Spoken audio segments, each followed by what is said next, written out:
Chicken பெரட்டல் பண்ணுறதுக்கு ஒரு இரும்பு கடாயில் 2 டேபிள் ஸ்பூன் வெண்ணெய் சேர்த்துக்கிறேங்க. சிக்கன் 800 கிராம் சிக்கன் எடுத்துருக்கிறேன். 2 சிக்கனோட துடை பகுதிகளை மீடியம் சைஸ் பீசஸாக கட் பண்ணி அந்த வெண்ணெயோட இது சேர்த்துக்கலாம். அந்த வெண்ணெயிலே போட்டு அதை நல்லா வதக்கி எடுத்துக்கோங்க. ஒரு 5 நிமிஷத்துக்கு சிக்கனோட கலர் மாறும்ல, அது வரைக்கும் நல்லா வதக்கிக்கோங்க.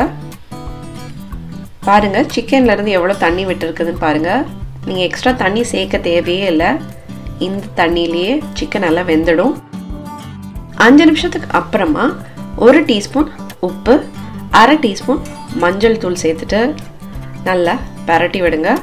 ஒரு 5 நிமிஷம் இந்த உப்பு மஞ்சள்லேயே நல்லா சிக்கன் வேகட்டும். தண்ணி கொஞ்சம் கொஞ்சமாக வற்றிட்டே இருக்கட்டும்.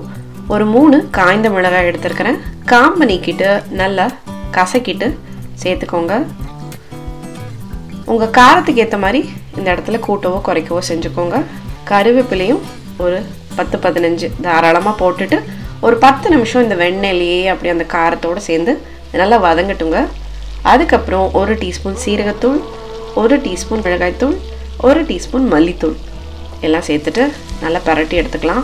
ஃப்ளேமை நல்லா கம்மி பண்ணிவிட்டு மசாலா தூள்லாம் சேர்த்துட்டு ஒரு 10 நிமிஷம் இந்த வெண்ணெயிலே அந்த சிக்கனை போட்டு நல்லா பரட்டி எடுத்துக்கோங்க. நல்லா ஸ்லோ குக்கிங் பண்ணும்போது சிக்கன் நல்லா ஜூஸியாக இருக்கும். பர்ஃபெக்டாக ரெடி ஆயிருங்க. வெங்காயம், தக்காளி, இஞ்சி, பூண்டு எதுவுமே தேவையில்லை.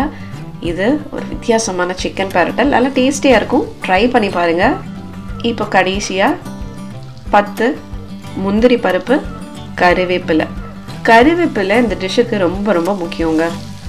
ஃபைனலாக ஒரே ஒரு பெரிய வெங்காயத்தை பொடி பொடியாக நறுக்கிட்டு அதையும் சேர்த்துட்டு அந்த சூட்டுலேயே அந்த வெங்காயம் லேசாக அங்கங்கே க்ரன்ச்சியாக இருக்கணும். அப்படியே பரட்டி எடுத்தால் நம்ம சிக்கன் பரட்டல் அட்டகாசமாக ரெடி ஆயிடுச்சு. வாங்க இதை இப்போ பிளேட் பண்ணி டேஸ்ட் பண்ணி எப்படி இருக்குதுன்னு பார்த்துடலாம். நீங்களும் கண்டிப்பாக டேஸ்ட் பண்ணிவிட்டு எப்படி இருந்துன்னு மறக்காமல் சொல்லுங்கள். சிக்கன் பாருங்கள், பர்ஃபெக்டாக குக் ஆகிடுச்சு. சூப்பராக இருக்குங்க. காரசாரமாக ரொம்பவே பிரமாதமாக இருக்குது. கண்டிப்பாக ட்ரை பண்ணி பாருங்கள். மீண்டும் சந்திப்போம்.